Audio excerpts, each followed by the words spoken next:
Assalamualaikum warahmatullahi wabarakatuh. Alhamdulillahirabbil alamin.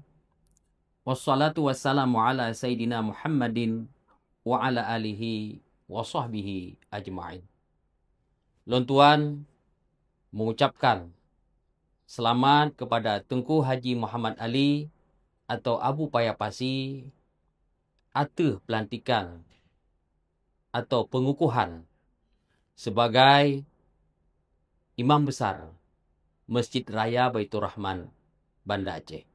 Semoga uka semakin maju dan semakin menambah jamaah dan semakin kompak.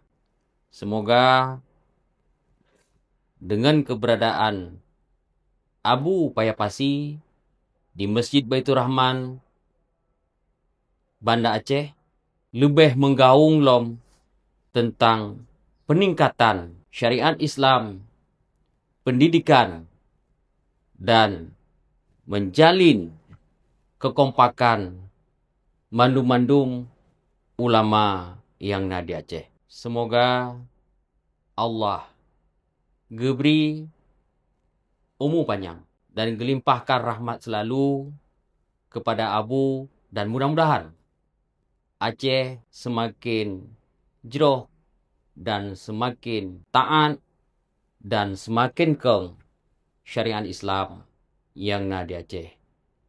Wassalamualaikum warahmatullahi wabarakatuh.